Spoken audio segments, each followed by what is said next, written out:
Halo semuanya, berjumpa kembali dengan saya Anjono Farouk Asdungan. Kita kali ini akan bahas mengenai eh, pandangan lain mengenai perjanjian Renville ya. Perjanjian Renville yang mengakibatkan Amir Sarifuddin eh, katakanlah dipecat atau ditolak pertanggungjawabannya, kemudian diminta mundur sebagai Perdana Menteri Indonesia saat itu gitu. Jadi Amir ini dianggap orang yang paling bertanggung jawab dari kegagalan perjanjian Renville. Ya, perjanjian antara Indonesia dan Belanda di kapal Renville ya. Dan saya menemukan satu pandangan yang sangat berbeda dibandingkan pandangan-pandangan yang secara umum ya. Pandangan arus utama yaitu yang mengatakan bahwa perjanjian Renville ini adalah perjanjian yang sangat eh, membuat Indonesia mengalami kerugian, kekalahan terbesar Indonesia dalam perundingan. Dan ini adalah pandangan-pandangan, kesimpulan-kesimpulan yang banyak kita dengar ya mengenai perjanjian Renville.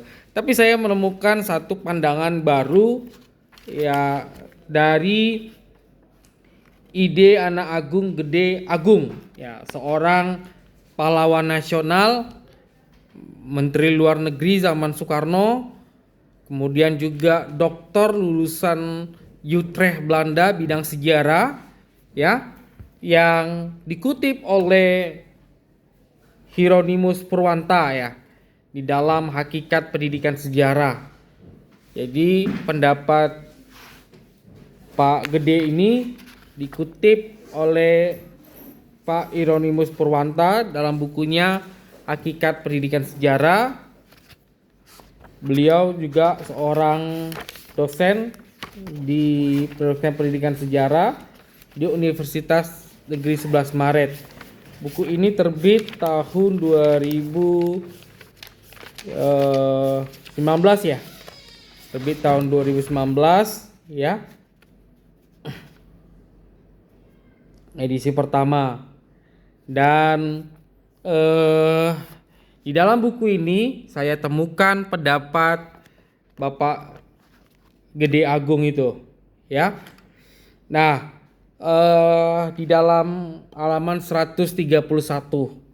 Jadi Pak Gede Agung ya itu mengatakan bahwa dengan melihat besarnya tekanan internasional kepada Belanda untuk dalam waktu singkat kepada bangsa Indonesia diberikan kemerdekaannya, ide Anak Agung Gede Agung menempatkan perjanjian Renville sebagai titik balik dalam penyelesaian konflik Indonesia Belanda.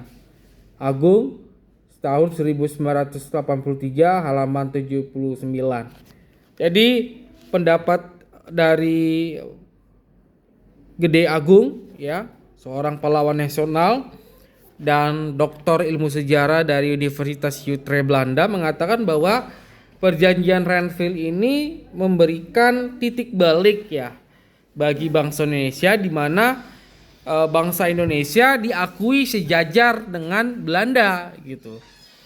Karena tanpa pengakuan kolonial Belanda, tanpa pengakuan bahwa eksistensi Indonesia itu sebagai negara merdeka itu tidak didapat, maka Belanda tidak akan bisa mengakui dan mau bekerja sama, bahkan berkonferensi atau berunding gitu. Jadi mereka tidak akan mau. Jadi setelah perjanjian Renville ini terjadi, maka bangsa Indonesia atau negara Indonesia itu diakui negaranya, diterima negaranya sebagai negara yang sejajar, sebagai negara yang bisa berunding dengan Belanda sebagai negara penjajah. Jadi Pak Gede mengatakan bahwa Perjanjian Renville sebagai titik balik dalam penyelesaian konflik Indonesia Belanda yang berlarut-larut. Jadi ini berlarut-larut karena masalah perjanjian ini atau konflik Indonesia tidak bisa diselesaikan gitu. Karena Belanda menganggap Indonesia itu belum sebagai sebuah negara yang setara atau entitasnya belum diakui.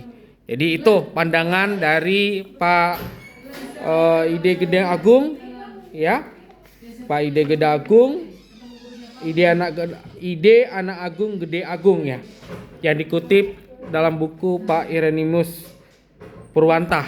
Terima kasih.